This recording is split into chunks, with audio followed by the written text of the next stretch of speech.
Werewolf, wolfhound, Volkodlag lycanthrope. When we say these words, we usually imagine a half-human, half-wolf creature. We think that these terms are united by a single meaning and that everything about them is very simple. And indeed, they are all based on similar myths and legends. But why are they scattered all over the world? Why do stories of werewolves appear from the Mediterranean to the Norwegian Sea and down to the Black Sea with so many similarities even among unrelated peoples? Why is the image of the werewolf still so appealing?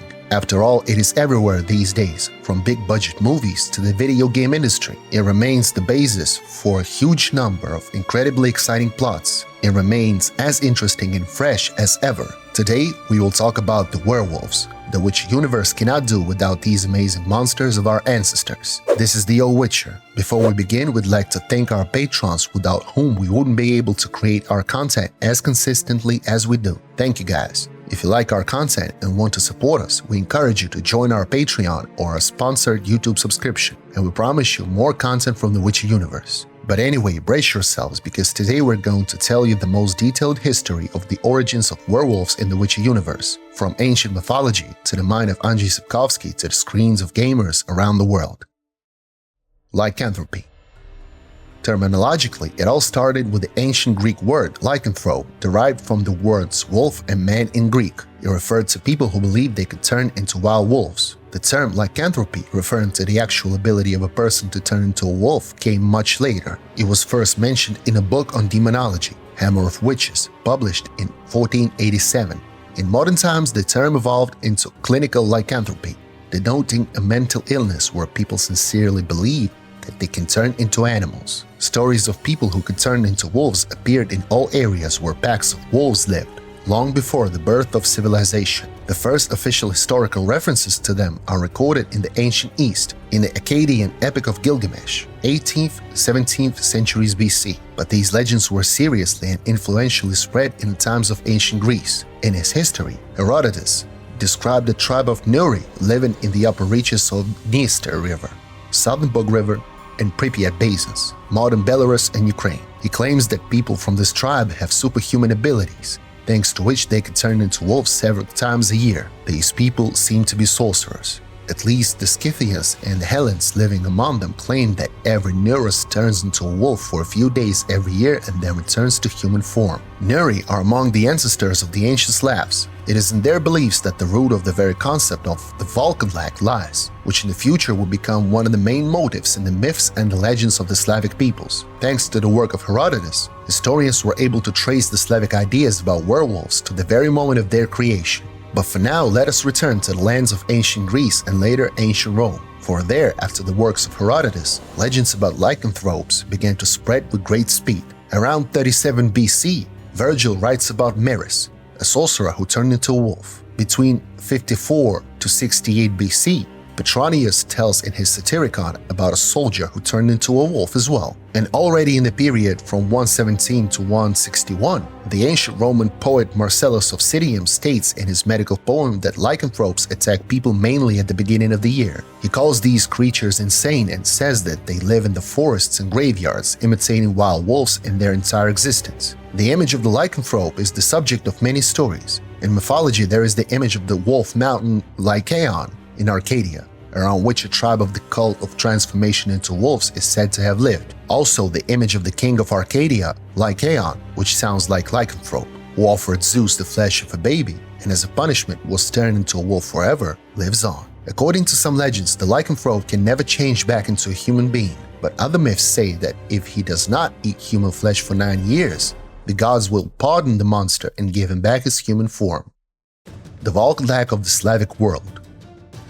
Since wolves are among the most common animals on the continent, stories of people who could take on their appearance became an important mythological motive for most European cultures. They spread throughout Europe, changing the names of the phenomena, changing some important details of the transformation process, appearance, and ways of fighting the monsters, but not the essence. Germany, England, Ireland, Spain, all had their werewolves, and in the end, it all came back to Eastern Europe. It is not known how much the stories about lycanthropes, called volkodlags here, spread in the lands of the Slavs in the first millennium, most likely quite a bit because Herodotus' Nuri did not disappear and the future numerous legends could not have been created just in a few years, but there are almost no reliable data left. The first reliable source that talks about people who can turn into wolves dates back to 1185. It is the well-known The Tale of Igor's Campaign, where the Polotsk prince Vseslav Bratislavic is described as a man who turns into a wolf at night, running in this form to the middle of nowhere, Tmutarikan, as they say. In general, the motive of a man turning into a wolf was present in the folk beliefs of all Slavs, but it was best preserved by the Ukrainians, Belarusians, and Eastern Poles. In Russia, the word volkodlag was actively used only in the southern regions, while in the rest of the territory, people who turned into wolves were most often called simply shapeshifters, as well as people who turned into cats, bears, or other animals. In any case, the beliefs about shapeshifters are very similar to the beliefs about volkodlags, and they have the same root. In general, the importance of such an animal as the wolf for the Slavic tradition can hardly be overestimated. From the moment when the ancestors of the Slavs first settled on the banks of the Dnieper River, they had to face wolves more often than any other animals. They learned to defend themselves against them, they honored them, worshipped them, even tamed them. That is why the Slavs have always had a cult of the wolf. This animal was associated with darkness and night, with impure powers, with chaotic and predatory behavior, with spirits of the dead and survival in the wilderness, with family ties and rigid hierarchy. Out of fear, wolves were endowed with demonic qualities and limitless powers, and later, by custom, people transferred all these images to themselves, absorbed them, combined them, and gave birth to myths about wolfmen. As a result, the fear that the image of a ruthless and incredibly strong man-wolf instilled in the hearts of the people led to the volkodlags being associated with demonology and ruthless evil. A hungry wolf might tear his wraps off. Stories and myths about werewolves multiplied and spread. Eventually, they became so numerous that they can now be divided into several hundred groups. We will only talk about the most important ones. A werewolf of his own free will. The first type of werewolves are humans who have chosen this path for themselves. They become shapeshifters of their own free will, accepting both the power and all the troubles that come with becoming a bloodthirsty animal. Most often, powerful witches and sorcerers are considered such werewolves. In this case, depending on the people living in the area, there are several ways to consciously turn into a wolf. The mandatory point is to read a secret spell that only the strongest wizards know, and then one should, in Eastern Europe, step over the rocker. In the Gomel region of Belarus, a future wolf cub, so to say, was ordered to jump over a bent birch tree. In central Ukraine, it was said that the transformation into a werewolf would take place only after the magician passed through the yoke. In the southern regions of Belarus, one had to step over a deck, a bog oar, a stream, or an old wheel without axles. In the Volyn region of Ukraine, one had to step over a witch's belt, lying under the threshold. In Poland, one had to put on the skin thrown off by the wolf and run 7 times around 7 trees in a forest. That is what the beliefs say. The Slovenes, Lithuanians, and many other peoples had their own customs for this ritual. We can talk about them endlessly, but the main point is to step over something symbolic, to carry something, or to climb through something that symbolizes the process of desecration of human flesh. Reverse magic also worked. Most often, a magician could change back into a human by stepping over or through a magical object, but if that object was stolen or destroyed, the wizard would remain in the wolf form forever, and only his awesome and loud howl would be a remainder of the human he once was. The wolf's teeth feed the wolf. Victim of a curse. A person could also become a werewolf if they had been subject to a powerful curse. Once again, this misfortune is most often inflicted by very powerful sorcerers and witches. Werewolves transformed by someone's evil whim were called quote-unquote made or zroblenimi in Ukrainian. To do this, the victim had to either suddenly put on a wolfskin or a yoke, or pour a decoction of lime under his feet, or cast a spell on the wind, or tie the tops of 2 rowan trees that grow above the road and slaughter 3 roosters on them, with the blood dripping on the people who pass under them. The people on whom the blood falls would then become werewolves. Also, if a sorcerer turns into a wolf at the new moon and bites a person, this victim would also become a wolf for 7 years. The Poles believed that especially strong sorcerers could perform amazing rituals and turn whole crowds of people into wolves. Werewolves, that is. Less popular and widespread quote-unquote methods of turning into a wolf in folklore is actually a huge mass, and to describe absolutely all of them it would be necessary to produce a separate video. But according to the beliefs, in each case the victim turned into a wolf. A person could not control themselves, became a beast, but often, along with their relatives, they all realized what was happening. Therefore, it was necessary to find methods to fight this curse. Don't be a sheep, so the wolf won't eat you. How to break the curse? Slavic myths and legends describe a variety of ways to remove the curse before its quote-unquote expiration date, but most often, only a few of them are mentioned. The first way was to recognize the man in a wolf and let him eat a piece of bread or a wedding loaf. The second method was also based on the fact that people had to recognize a werewolf among ordinary wolves. They would then dress the cursed one in their own clothes, and the person would turn back into a human. The third method became more popular during the time when Christianity was spreading. It was said that the cursed person should be covered with a tablecloth on which the Easter meal was blessed. The most ambiguous method was to remove the wolf's skin from the cursed person. The legends do not say whether the cursed person remained alive after the rite. Of course, the spell can be broken by the one who cast it, but there are very few such examples in the ancient tales. In any case, even a converted person will still have the behavior of a wild wolf and thick hair all over the body. Specific features. It is possible to turn a werewolf back into a human, but it is most difficult to find the cursed one among other wolves as it is extremely similar to an ordinary animal. Different Slavic peoples had their own unique methods. In the Kaluga region, for example, it was believed that a cursed wolf had the joints of its hind legs twisted in the same way as a human's. In the Smolensk province, it was said that a person who had been converted would be left with a human shadow. In the northern regions of Belarus, it was believed that the werewolf had human eyes. And in the Cherkasy region, there are still legends that werewolves leave human footprints, or paw prints. In the legends of the ancient Zaporozhye, especially the Zaporozhye Cossacks, it was believed that a Volkodlak could turn into a human. Such abilities were attributed to Cossack heroes and great atamans, Ivan Serko being one of the most famous ones. Ordinary people had different attitudes towards Volkodlaks. The cursed were pitied and tried to deceive them. According to the beliefs, such victims suffer from fear and despair while in the wolf form. They are forced to live in the skin of the beast, though they think like humans and miss their relatives and friends. The cursed person has little chance of returning to normal life before the curse breaks. People are afraid of wolves, afraid of curses and sorcerers and magic users, and most of the time they just don't want to have anything to do with it. It is also worth mentioning that the people disliked and feared werewolf mages. They would hardly sympathize with such a sorcerer and would most likely try to avoid him, even if he expressed benevolence. Such mages were often rounded up, poisoned, and destroyed, murdered, even if they helped the villagers. A hungry wolf will attack the lion. Werewolves in The Witcher. The image of the werewolf has only strengthened and evolved throughout history. It is not surprising that it is the werewolf that has reached our days as one of the most famous monsters. Since the 19th century, stories about werewolves have been streaming in the cultural field of Eastern European countries. In 1829, the story The Werewolf was published by the writer Orest Somov.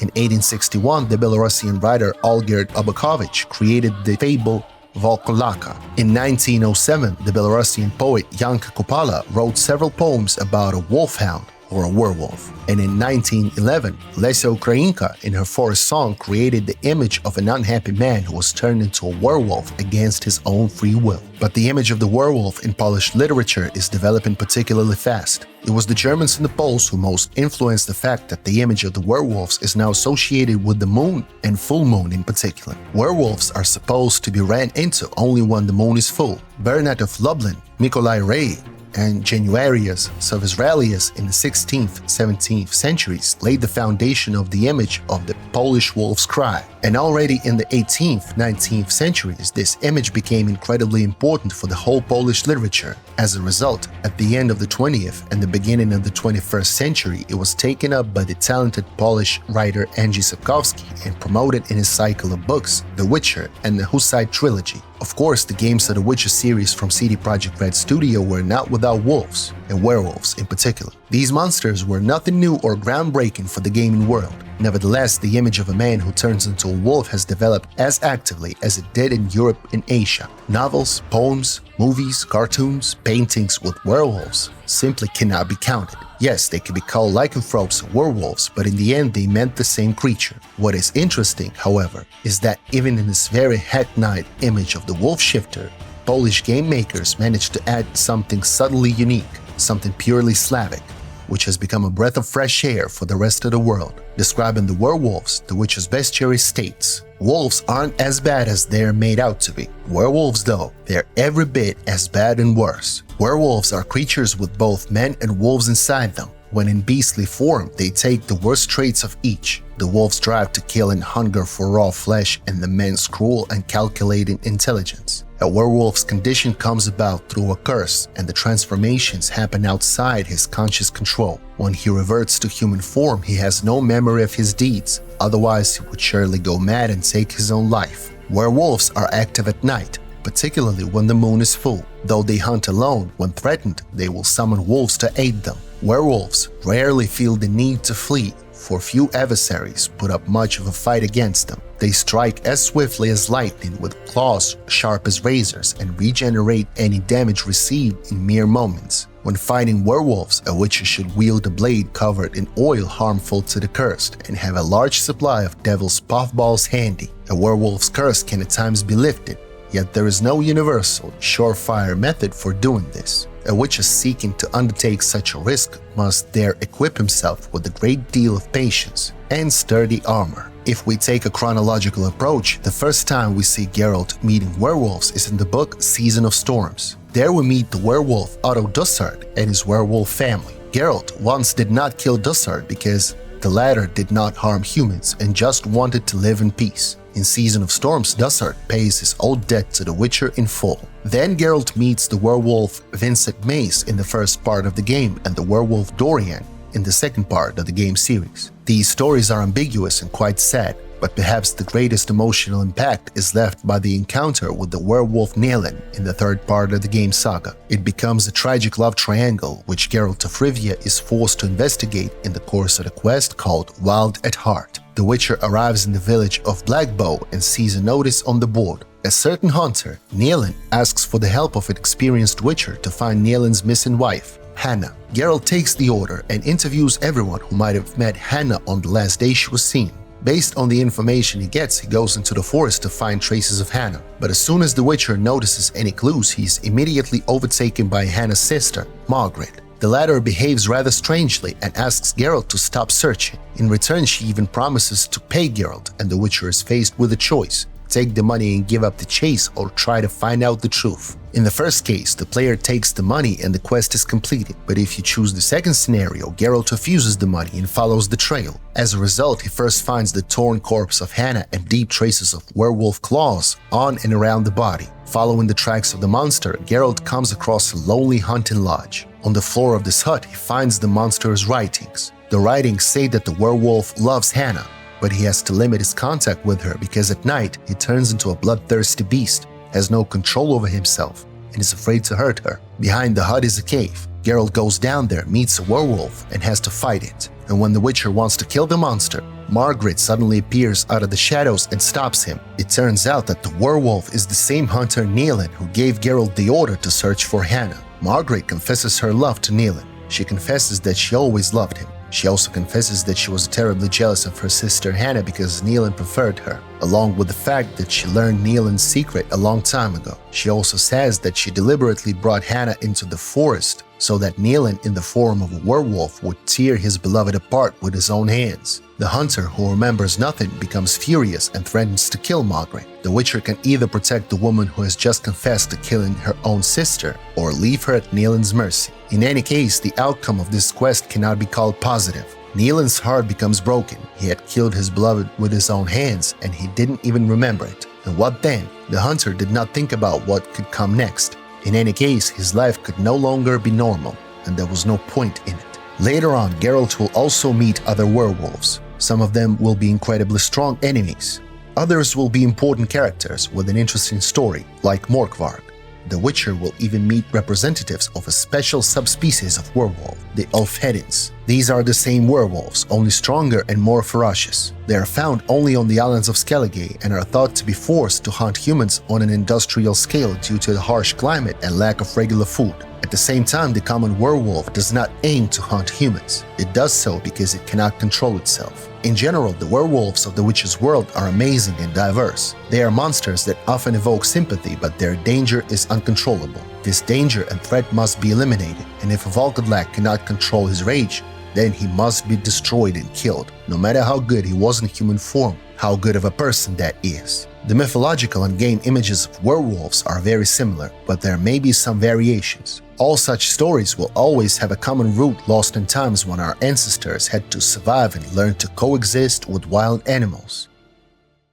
Well, that is all for today. Leave a like if you enjoyed the video and subscribe to the channel. Click on the bell to not miss any of our videos about the Witch universe. Do write about what the author did wrong, what he forgot, and what monsters of the Witch universe we should talk about in the future. Support our creativity and our work on Patreon, as well as with a direct sponsored subscription right here on YouTube. Anyway, thanks to everyone who watched this video to the end, and see you soon when the Witcher speaks once more.